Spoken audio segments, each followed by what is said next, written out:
These are some of my favorite English learning activities for primary students. The first one is password. So this is a fun vocabulary game. Write some vocabulary words on pieces of paper and then divide the class into two teams. And so the first team sends up one person who sits in a chair facing their classmates. And then the teacher stands behind that student and holds up one of those vocabulary words. The rest of the class on that team, or the rest of the team, has to describe that word to the student sitting in the chair. And the student has to guess what it is. So you can do two options. One option is that you can do rounds of 1 minute and that team tries to get as many words as possible.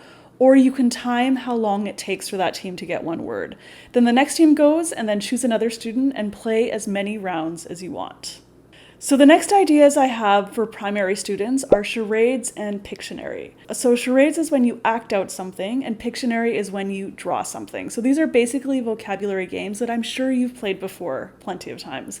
They work really well as kind of party days or kind of just fun classes for your students. So the next idea I have for primary classrooms is show and tell.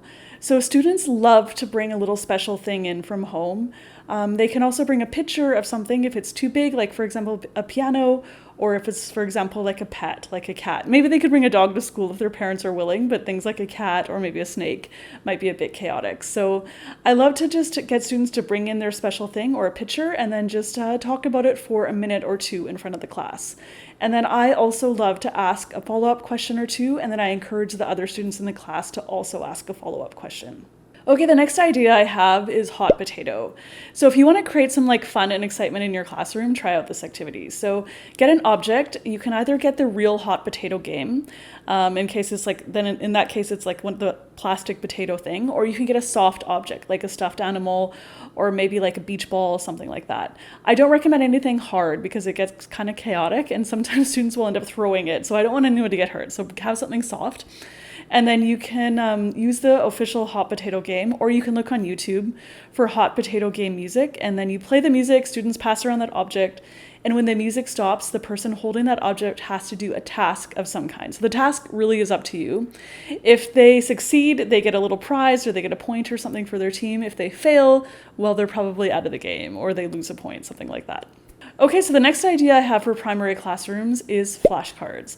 So I actually never set foot in a kindergarten classroom or an elementary school classroom without a set of flashcards. Whatever the case is, I always bring them because they're kind of like my security blanket. There really is a million and one things you can do with flashcards.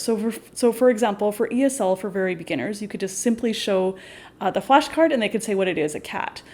For higher level students, they could say it's a cat. Slightly higher level, they could ask a question to another student. Do you have a cat? Yes, I do, or no, I don't. You could also kind of play like hide and seek with things. So make a big show about like hiding the cat underneath someone's desk, and then you put the picture of the dog, maybe like underneath a book, something like that. And then it kind of becomes a memory game.